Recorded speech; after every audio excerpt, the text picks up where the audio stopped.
I was so excited to be cast in Jesus Christ Superstar Live. It's been on my bucket list for so long to be part of one of these live TV musicals, and here I am getting to do it with the best of the best: John Legend, Sara Bareilles, Brandon Dixon, Alice Cooper. Yeah. I'm so excited.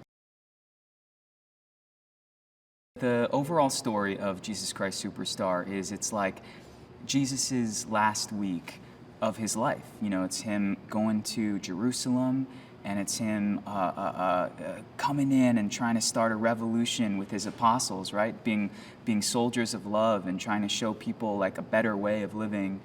And then you see the pushback to that, and that's when he gets arrested and ultimately crucified.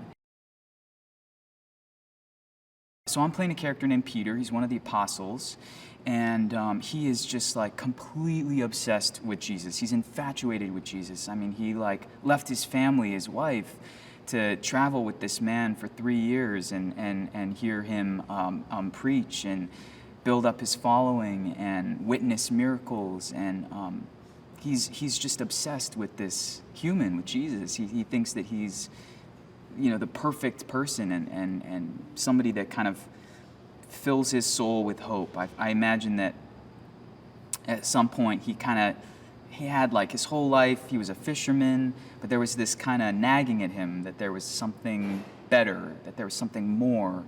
And I think Jesus fulfills that for Peter. So he's just totally infatuated with this man.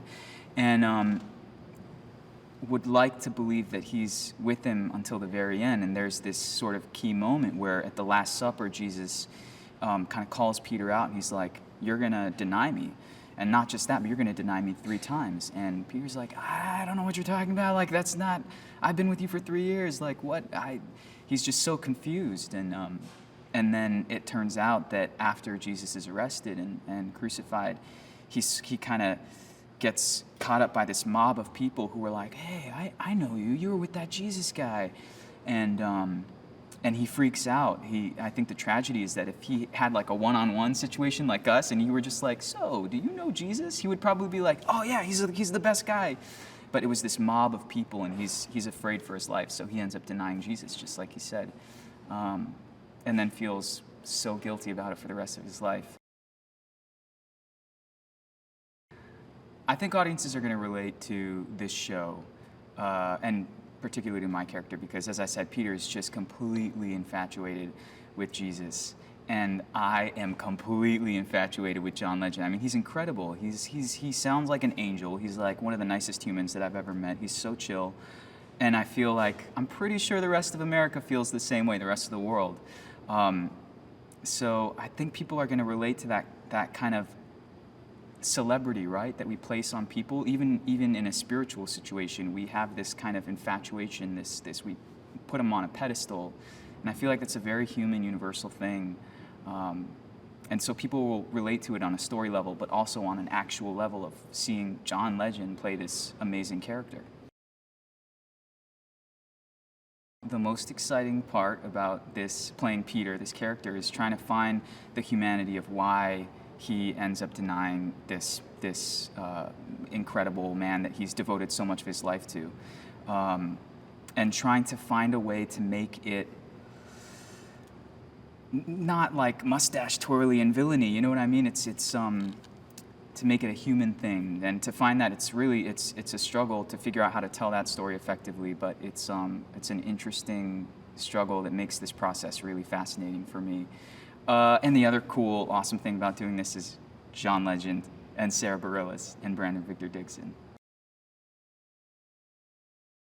Okay, the 20-second summary of Jesus Christ Superstar. It's the last week of Jesus' life, told rock opera style, with an amazing Bangarang cast. Andrew Lloyd Webber impact on musical theater is like, there's no way to even describe it. It's like, he is musical theater. He's got all these huge hits, these long-running shows that are not just, they're long-running because they're audience pleasers, right? I mean, audiences love to come and see them over and over again. But not just that, but even new generations fall in love with his material. It spans entire genres. I mean, he goes from a musical about cats, singing cats and dancing cats to like this amazing rock opera. It's an incredible library of work. Yeah, and the world would be just a completely different, less interesting place without him, if he hadn't been here to create all the cool stuff that he has. I think that 40 years later, this show has stood the test of time because, well, first of all, it is tied to this, biblical, ancient, epic story, right? That everybody cares about, and it's this ultimate hero's journey almost. It's the thing that people love about Marvel movies. I mean, they're almost a continuation of this story that we retell over and over again, which is like the Jesus story.